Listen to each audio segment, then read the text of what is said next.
Hello my crafty peeps, it's Cheyenne from PixieCrafter.com.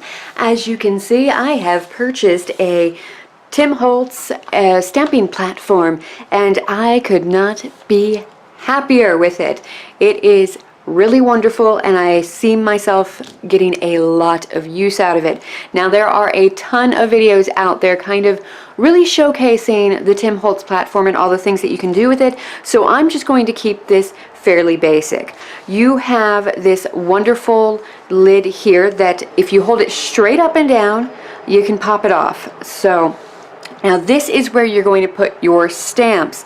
There is a clear side, so this is the side that you would have facing up for all of your clear mount stamps. So that means that this is going to be up and the stamps are actually going to go on this side. And if you notice, there are these two little plastic ridge pieces here. This one is actually shorter because your clear photopolymer stamps are not going to need as much space, like they need to be a little bit closer. And then you've got, if you flip it over, you've got rubber on the other side, and this side definitely has a lot more depth to it because the rubber stamps, the clear mount stamps if you will, they are the ones that are like this, that they're the red rubber but there's a foam to them, but they're not mounted to a wood. So all you have to do to make sure is, all right, I'm using a rubber stamp, I need rubber to be up. Now there is a grid to this and it is embedded in it. So when you have the clear side facing up, you can feel, like you can hear, there is the grid that's kind of in there, but it's not creating enough of a texture where your stamps aren't going to stick to it. It's just barely there. So, all right, I'm using the rubber stamps for this today, so I'm going to go ahead and make sure the rubber is facing up. Then you have this wonderful platform here. You've got a ruler here that goes up to 8.5 on each side. But if you'll notice, these are open. There is nothing on those sides to hold me back, so to speak. So there's nothing to stop me from putting like a whole piece of 12 by 12 paper in this and getting stamps everywhere. So I can stamp on an entire 12 by 12 sheet of cardstock, scrapbook paper, and I'm good to go, and I love that. I also love that this is a solid surface down here. There's no paper, there's no grid. I can get inks and splatters and whatever on here and it's going to clean up pretty easily. And I love that because it really speaks to my mixed media heart. Now, it comes with the Tim Holtz magnets, so you get 2 of these. I haven't tried it yet because I don't need to get hurt or anything, but these are apparently very strong. So strong that you do not want them to touch because there is the possibility that you might pinch your finger or your skin in them. So keep them in opposite corners. They're boxers. They need to be, you know, during the bell, they need to be apart. Own corners, go talk to your coach, whatever. And I just took a piece of washi tape. This is a Scotch brand washi tape, so there's almost like a plastic over it, so it's a little bit more durable than a standard washi tape, and I've just got that on there so that I can pretty easily pick these up because sometimes my nails just don't always agree with that. Alright, so now that that is there, why would you use a stamp platform? So that you can get the most precise stamping that you possibly can. Sometimes if you're using a block and you're stamping down, you might not get as crisp an image as you would like, especially if you were working on something like I am today, like a watercolor paper, something that has a little bit more texture to it. So this really enables you to go back over again and again. If you are making multiple cards, this is going to really help you to speed through all of those, get everything just placed perfectly and wonderfully, and it's a good thing. If you are doing some, coloring with your markers, your colored pencils, something like that, if you keep your stamps on your platform, you don't touch them, once you're done coloring your images, you can put them back in and you can restamp it so that your outside color, your lines, which are probably going to be in some sort of black color, will be nice and crisp and wonderful. So, all right, let's get everything set up so that we can do some fun watercolor techniques. Alright, so I've got my watercolor paper all cut, and I am using, which one today? It's the Daler Rowney watercolor pad, 90 pound, and yeah, I have no idea where I got this because I've had it for a while, so I'm just trying to use up my old watercolor paper before I buy more. This does have a slight texture to it, but I'm doing kind of a shabby chic sort of image, so I'm okay with that. Now this is a stamp set that I have had for a while, and I know I got it at Michael's. I don't remember the brand name. I don't remember the name of it. That's the way it is with a lot of my older stuff.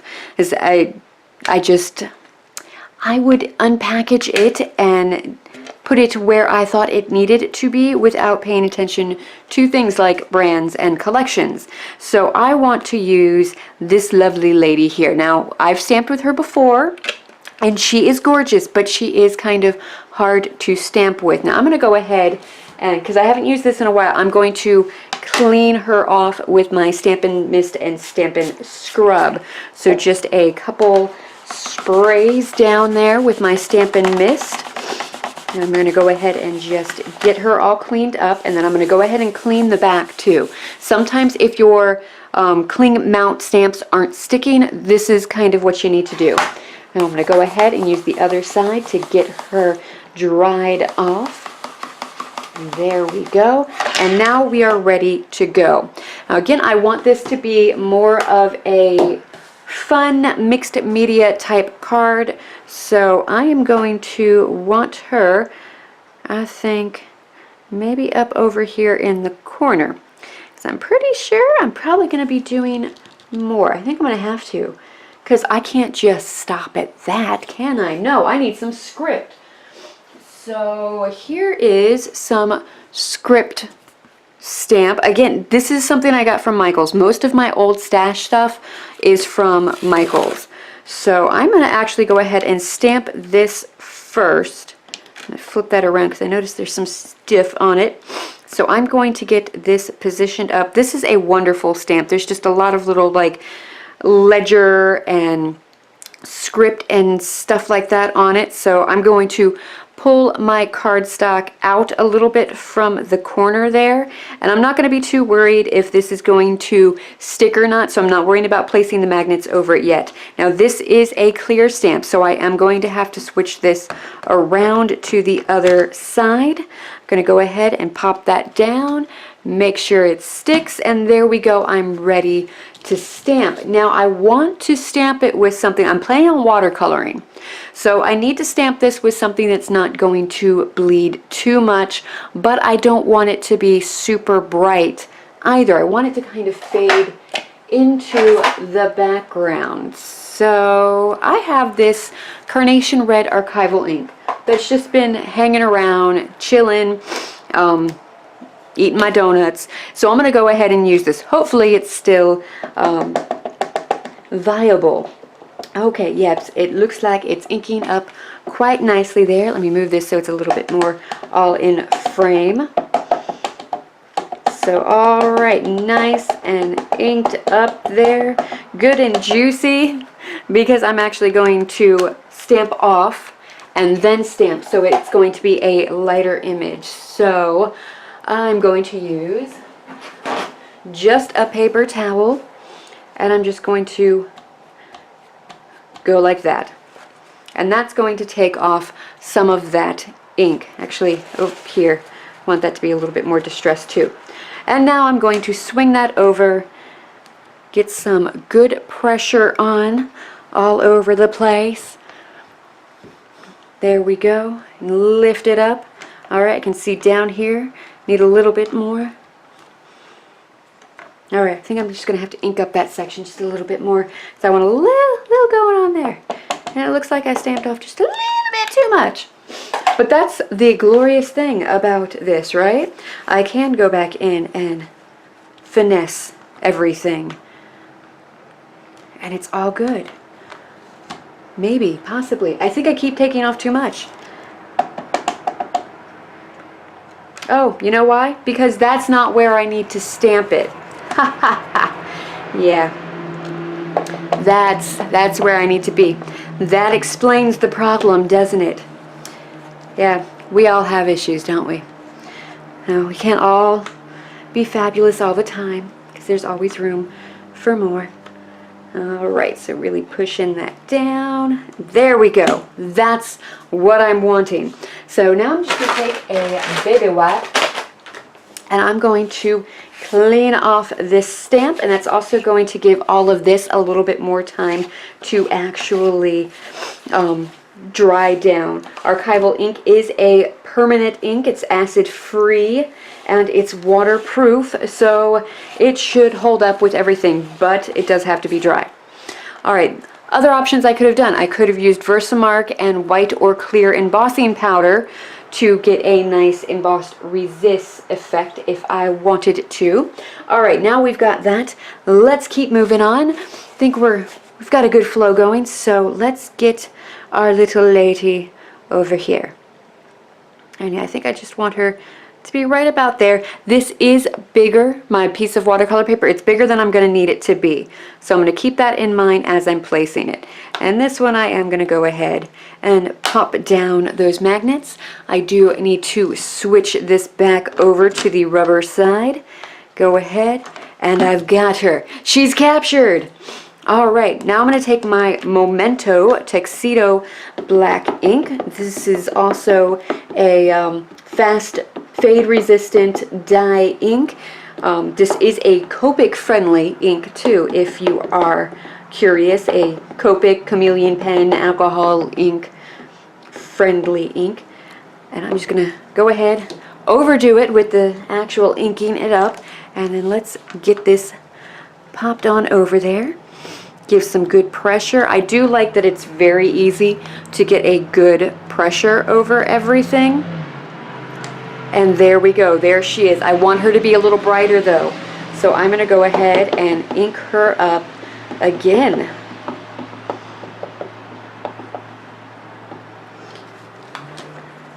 There we go. All of those little gears and stuff that we got going on in her hair, I want it to be vibrant and there.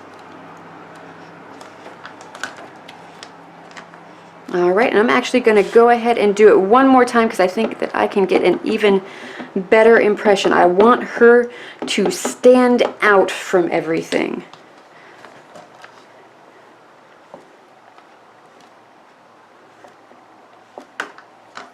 Oh, there we go. I am happy with that. And I'm just going to take her off, and I've got my Stampin' Mist and Stampin' Scrub still over here, and I'm just going to go ahead and get that going. And now I think I am ready to do some watercoloring, so let's go and get set up for that. Alright, I've got my watercolor stamped piece taped down to a bit of press board. This is just a very hard board. You can get it in an art supply shop. But you don't have to use this by any means. You can use anything that is thick and hard and can withstand water, something flat, something you can tape it down to help with warping. A cutting board can really help as well. It's just a very handy tool to have. So I've got this, and I had a hard time deciding what watercolor medium I wanted to use. And in the end, I decided I wanted to use some Distress ink because I want to be able to do some water flicks and stuff like that to get a little bit more of an aged feeling to it. So I have chosen, you could totally go with like an aged paper sort of look with your vintage photo, your tea dye, your walnut stain, and get that going. But I wanted something bright and fun, something that's like not quite expected. So I've got picked raspberry, shaded lilac, and cracked pistachio. I think that's going to go very well with the carnation red and the black. I think they're going to play well together. I think they are. but we'll see. So how do you use your distress inks as watercolors? You have your craft mat here, and you're just simply going to take and get some of that color down. You can also use a transparency, some packaging, anything that's a little like plasticky will be fine. And so there we go. I'm just going to get all of those down and ready to go. Now the next thing I'm going to do is I am going to go ahead and start getting this a little wet. So I've got a handy dandy artist tool. One side, oh, that's too big for that. One side is fantastic for cleaning off the brushes, and the other side's your clear water.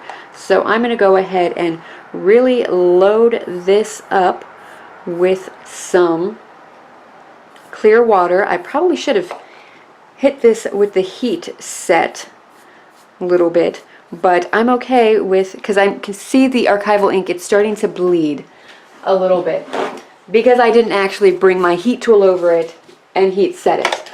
Then it probably would have been fine. It's been a while since I've done stuff like this, so getting back into the swing of things, but again, I'm okay with it bleeding a little bit. So nice and wet. This is going to enable all of the different colors to really move and flow in with each other. So here I'm going to go in with my picked raspberry first. I'm just going to pick it up on my brush, and I'm just going to start dropping it down. I want it to be pretty free flowing. This is where one of these brushes really comes in handy, because it definitely helps you to get those more circular blots onto the paper. It's going to look a little bit more organic than if you were trying to go in with like a flat brush like this. So this is where one of these is very nice. So I'm just popping in some of the colors. I almost want this to look kind of like a nebula of sorts. But here I am. I'm going to clean off the picked raspberry. And I've got a paper towel too. Always good to have a paper towel handy when you are doing any sort of watercoloring or painting. So now I'm going into the shaded lilac, and again we're going to just kind of pop this in very delicately. It is soft and delicate, and these shades are really going to blend in together because they are Tim Holtz Distress inks. They do blend really well together. Like, it doesn't even matter too much what shades you're using. They all really go and flow quite lovely together. It's very hard, I find, to get that muddy, really muddy feel with the Distress inks. Alright, that's it for our Wilted Violet. Now let's get in there with the Cracked Pistachio. Oh, I love this color. It's just so wonderful. I love all of these colors. In case you haven't noticed, I tend to just, you know, love color. It's all pretty wonderful.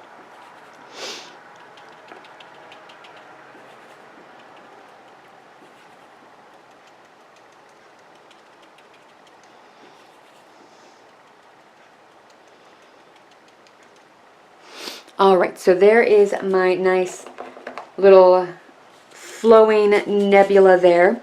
Now I'm going to do multiple layers. So I'm going to go ahead and heat set, well, dry this, speed it up with my heat tool, not my speed tool.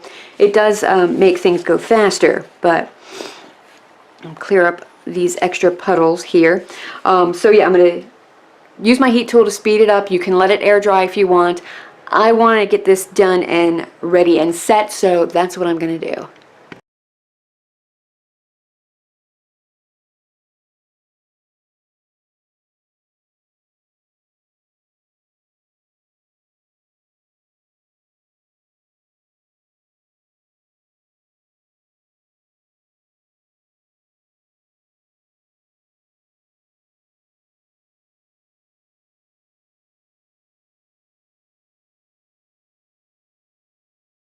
Alright, done with my heat tool, and I just wanted to show you this. I don't know how well you can pick up that just soft soft, lovely look of all of that. It's really gorgeous. I think this would be like pretty wonderful to do an entire watercolor piece, like just with the background wash color, just the Tim Holtz stuff, not necessarily the stamping, and then die cut some different types of flowers and do some like 3D flowers with them. Put them on cards, scrapbooks, home decor. All right, I'm going to wipe off the Distress ink that I have down here because they have water in them. And I don't want to bring my Distress inks over and dilute these with the water that's on the surface. So, went ahead and did that, adding more of my colors over here so that we can do another layer, and that's going to help to intensify the colors and the shades, because I still want these to be kind of light, but I do like a good saturated color too. So I'm going to start out going backwards at this point. So I'm going to grab the Cracked Pistachio, and we're just going to start to get that color in there too. Just going over, intensifying that color. And then I'm going to show you like a fun little technique you can do after this, just to have some fun extra texture. So the rest of it's going to be the same thing that you've already seen me done. I didn't wet this down before I added the second layer, so the colors aren't going to move and flow as much. So keep that in mind. So let's just go ahead and continue to drop in color.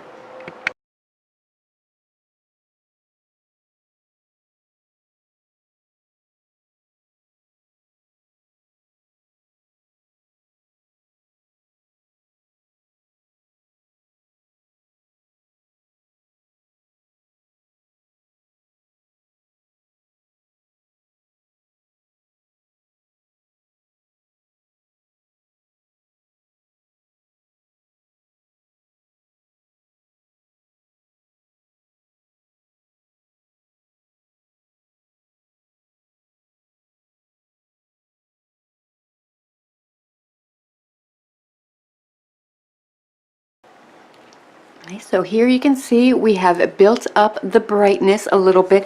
You can see how you've got more definition to everything. It didn't blend, it didn't flow. It's a little bit more freestanding, except where both of the colors were kind of wet. But where it met a dry paper, you get that wonderful like watercolor edge that is just so very pretty. So next thing I want to do, I want to get some splatters onto this. So I'm going to go ahead and load up my brush, get it a little bit damp, and then I'm just going to get the ink on the brush. You could also do this with a old toothbrush, which I might actually end up doing depending on how well this splatters. And I'm just going to take and just kind of like pop it down onto my finger. And this is going to give just some nice little spray splatters. There's no real way to, I mean, it's semi-controlled, but you're never really quite sure what your little splatters are going to do. I'm going to get it a little bit more liquidy and get in there just a little bit more. Mind what you've got around you as well. It is only Tim Holtz Distress ink, so it's pretty easy to clean up, but just keep that in mind if there's, you know, a photo or something that you're not necessarily wanting to get little splatters on. Alright, here we go. We've got some more splatters.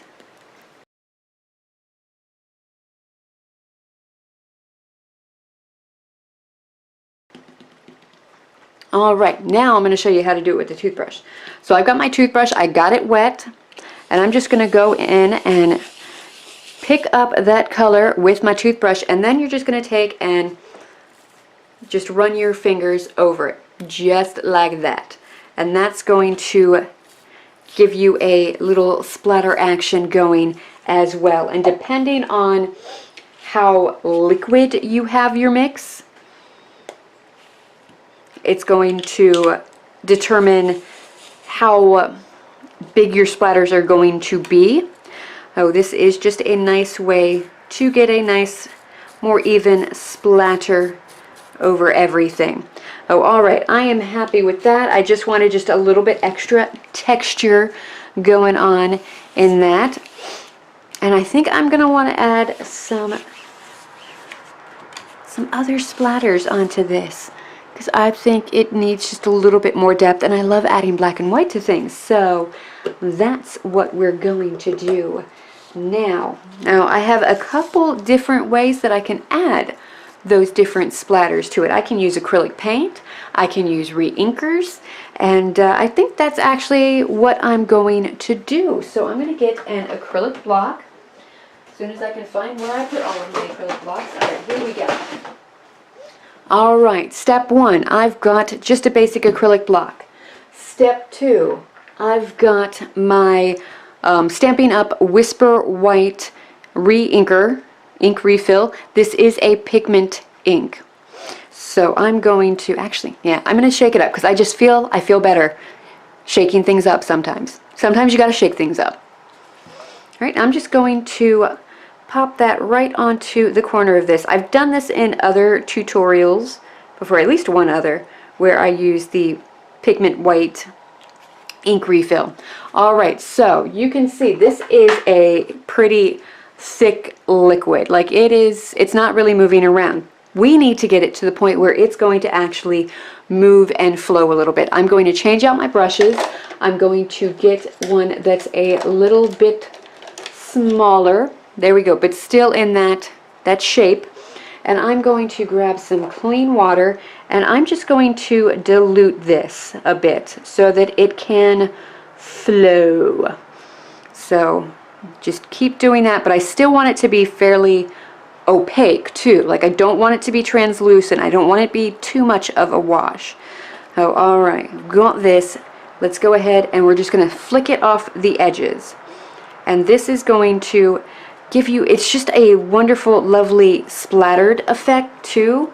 You do have a little bit more control over this, and it's lovely. This is, if you are doing a galaxy, this is really going to come in handy. And then let's say you want some specific, like bigger splatters. So you can just come in here with that little brush head, you know, straight up and down, and you can just get some of the bigger splotches in there. And then, so easy to clean it up. You just wipe it away with a baby wipe or a paper towel, and voila, clean off your brush. And you are ready and set to go to the next step. So let's go ahead, let's see, what re-inkers? I think I have a black soot re-inker.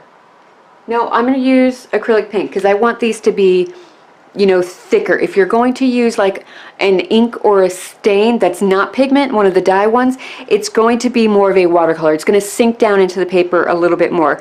Whereas if you have a pigment or an acrylic paint, something like that, it's going to sit more on top of the paper. So there's another little lesson for you. So I'm going to grab my black acrylic paint here. And I'm going to do the same thing. I'm going to put a little dab will do ya, onto my acrylic block. There we go. And I don't want a whole lot of the black splatter going on, so I am not putting on as much. I'm diluting it down just a little bit more. This is something that you have to play with. This is all part of art and being creative. So here we go. Little splatters here and there. Oh, I love what happened there. I'll show you more up close in a second. Oh, gorgeousness. I think I need a couple bigger ones here to kind of balance out what's going on there, the magic that happened over there. The splatters, they're kind of like a serendipitous sort of thing. You're never really sure what you're going to get, but I kind of feel that way about art in general. See, look at those. That is a perfect trio there. It's just wonderful. That's whenever you're putting like enamel dots and stuff like that, groups of 3 onto your projects, that's what you're kind of wanting to go for, something like that. Symmetrical but not symmetrical, where it almost looks random, because I mean that actually was random because we just splattered it. Look at that. All right, so I'm going to set this aside and actually have it air dry. I like doing this with the last step, especially with the inks, the Tim Holtz inks, the watercoloring, just because it really makes a difference. If you quick dry something, you're not giving it as much time to do its thing. So if there's something that you want, you love what's happening with it, you want to lock it in, go ahead and quick dry it and it'll lock in. If you want it to kind of move and flow and almost like process and bloom a little bit more, then let it air dry. So, all right, let's do that, and then we'll be back and figure out what we're going to do with this gorgeous little piece. Right, everything is all dry, and I love the way this turned out. This is gorgeous, and I kind of feel like it's getting a little washed out on the camera, but it's so nice. It's so pretty. All right, so now I'm going to take some of the Distress Stain in Tarnished Brass, and I'm just going to kind of dab this through. I'm going to kind of go with the way, actually I probably will bring out a brush. Yeah, that's what I'll do. So I've got a craft mat. Clearly this is one I use for painting and such. So I'm just going to get this started and get some of this over here. There we go. Get a nice little puddle of that. And now I'm going to grab one of my paintbrushes, same one I was using before. I'm going to go ahead and get some clean water in this too. You don't have to.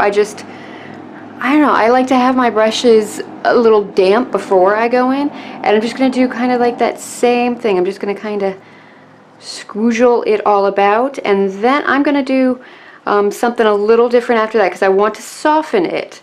So that's what we're going to do, and I'm not going to go back in with another layer of this at all. This is going to be what it is because I just want it to be just nice and soft. So let's grab some water,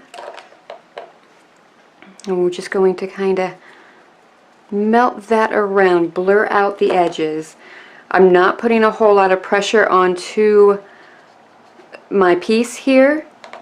It's just kind of lightly dabbing it and just getting that stain to move just a little bit. And it's not going to move as much as the watercolor will, and that's okay. I do want it to be a wee bit concentrated,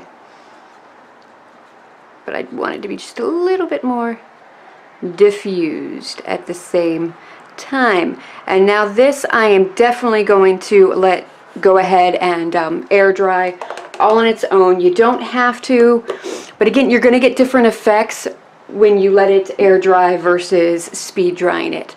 So let's set that aside.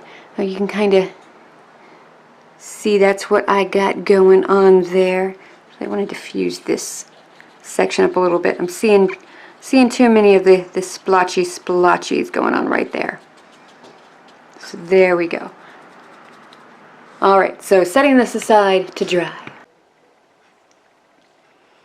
Okay, here we have it is all finished. I'm not sure what I'm going to do with it, but you can totally like trim your edges down, adhere it to the front of a card, and it will be gorgeous. Like add whatever sentiment that you want, maybe some Nouveau drops, enamel dots, something like that. This is definitely something that you can now build on.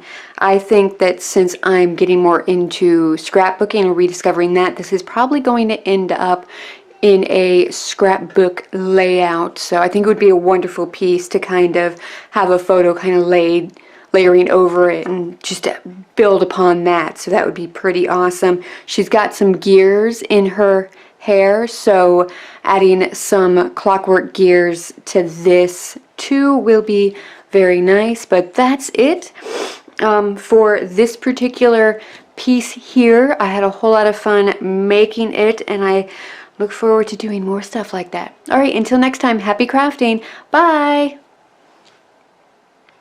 Want to see more? Here's a couple videos that might interest you. And visit my website and blog for more project ideas and inspiration, and to keep up to date on everything happening in the Pixie Crafter world. If you liked what you saw, don't forget to subscribe before you leave. Thank you so much for watching, and until next time, happy crafting. Bye!